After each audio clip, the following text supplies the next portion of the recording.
Hello and welcome back to Life on the Wrist. Hope you're doing well today. Today we're going to be looking at this really beautiful reference E159 manufactured by Jaeger LeCoultre in the 1940s.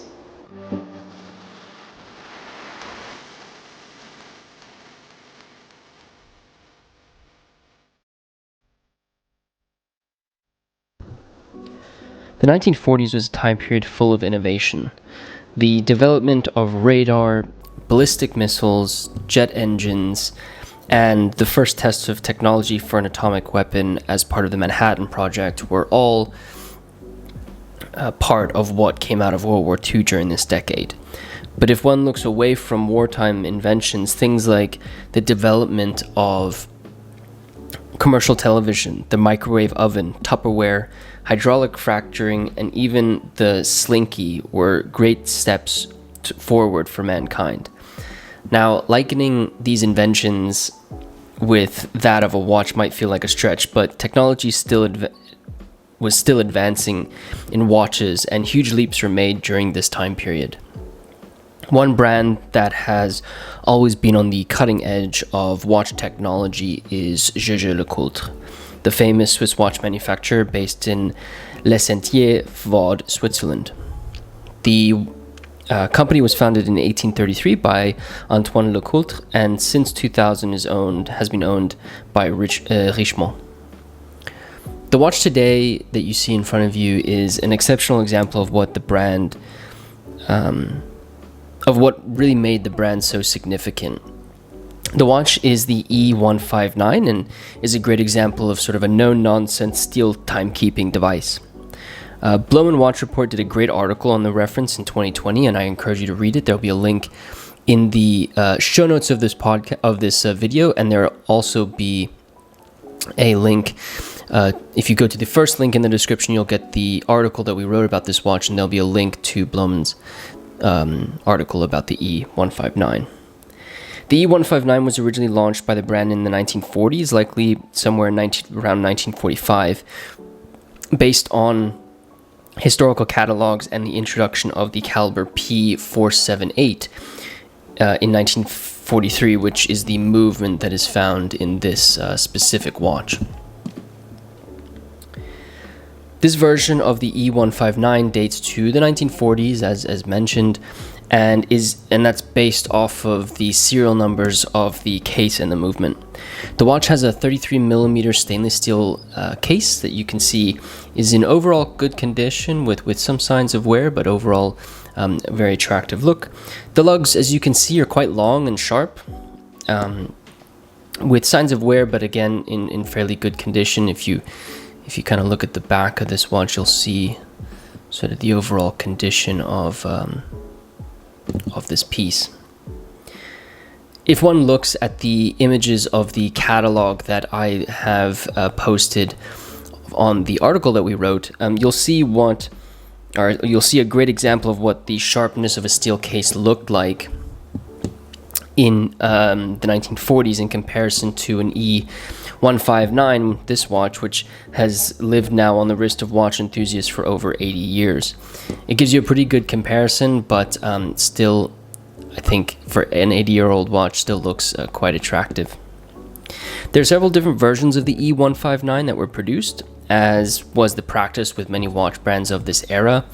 If you look at these different versions, you'll notice that the dial variations are a little bit different. If you look at this version, you can see it had a lovely white dial that has aged nicely over time with some darker spots throughout the watch. At 7 o'clock, between 7 and 8 o'clock on this specific watch, apologies that the focus went away there.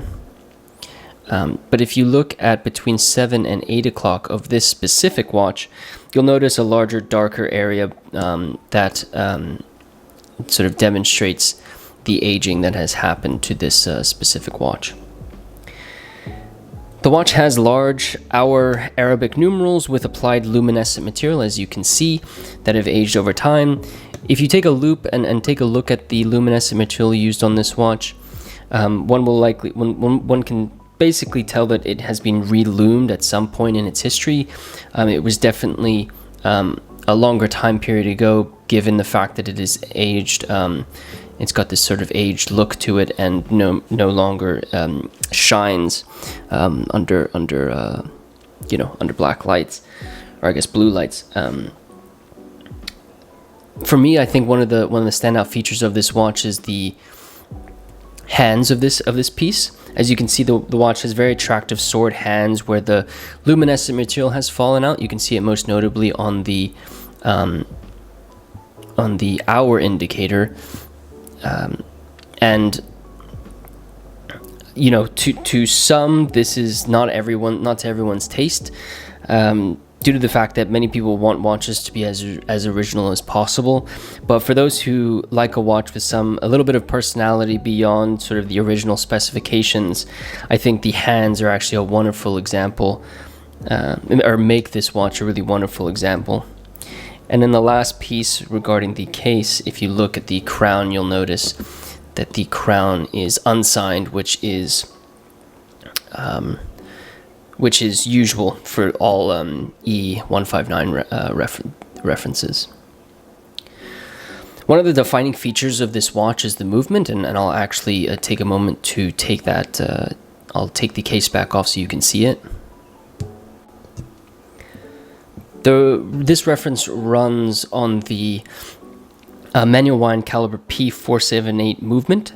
As previously mentioned, this movement was launched in 1943 and was used in various Jaeger LeCoultre watches of the era. You'll notice that the movement is smaller. It's 12.75 lines, which fit a lot of the sort of the size of watches that were produced during the time period that this watch was released.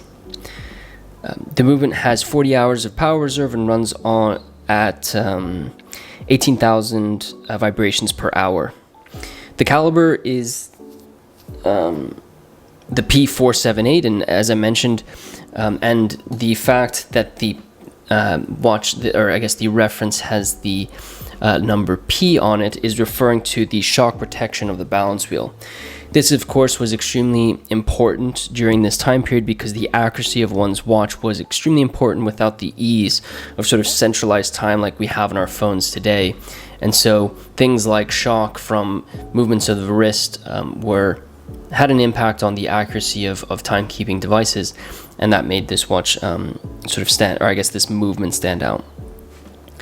Not only is this really well constructed, but it's a really beautiful movement to look at.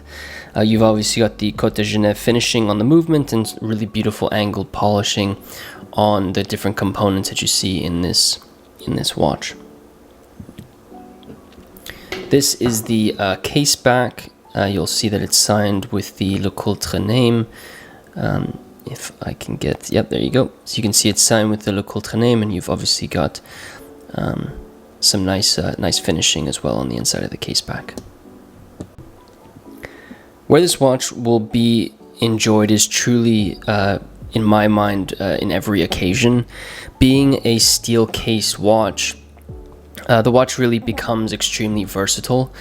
The case metal allows the watch to be worn in many different environments, and the simplicity of the dial layout and the complications keep the watch fairly neutral. There aren't any sort of high complications that could make the watch too dressy for everyday wear, but it also means that one could dress it up for drinks with friends or a nice dinner with family at your favorite restaurant if it's somewhat of a more formal environment. Straps also can play a really nice role at adapting this watch to other environments, as it does have lug holes which make it easy to switch out straps. As you can see, I've got it on this sort of red strap that sort of allows for it to be, just a little bit of extra pop of color. But as I mentioned, as you can see on the lugs, you'll see holes which allow you to switch straps pretty easily on this specific piece. On the wrist, as I mentioned, it's a 33 millimeter or 33.5 millimeter cased watch, but the longer lugs allow it to sit a little bit larger on the wrist. In my personal opinion, it's not super thick, so it allows it to be, you know, very, very comfortable and fit into basically every environment that you can think of for this watch.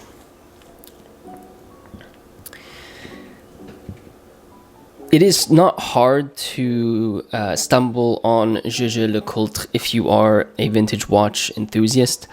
They have an incredible history of watchmaking. They produced a wide range of watches and created exceptional example of watches that are easy to enjoy in the wrist, and I think this E159 is a perfect example of that.